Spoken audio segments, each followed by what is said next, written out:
Siamo a Milano, ha finalmente aperto il primo Starbucks in Italia. Noi di fanpage.it volevamo bere il famoso caffè, ma ci siamo scontrati subito con un problema: la fila.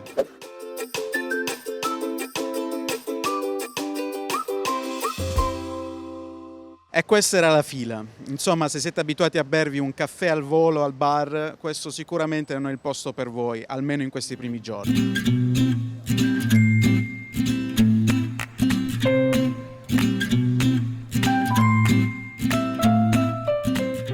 Dopo quasi un'ora di fila siamo riusciti a entrare. Dentro si vende un po' di tutto: magliette, occhiali, orologi.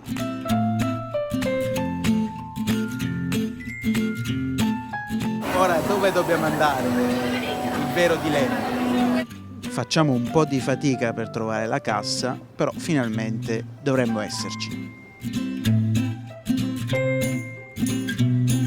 Nel menù c'è un po' di tutto ed è anche un po' difficile orientarsi tra le varie scelte.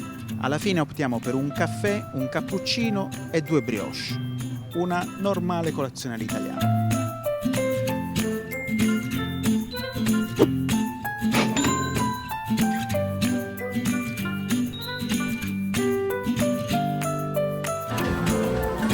Buono? Cappuccino.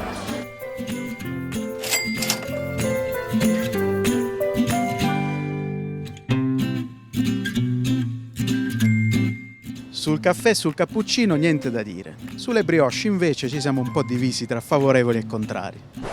Insomma, questo è il riassunto della nostra prima colazione da Starbucks. Un'ora di fila, 20 minuti per essere serviti e un totale di 11,30 € per un caffè, un cappuccino e 2 brioche. Ne valeva la pena? Fateci sapere la vostra.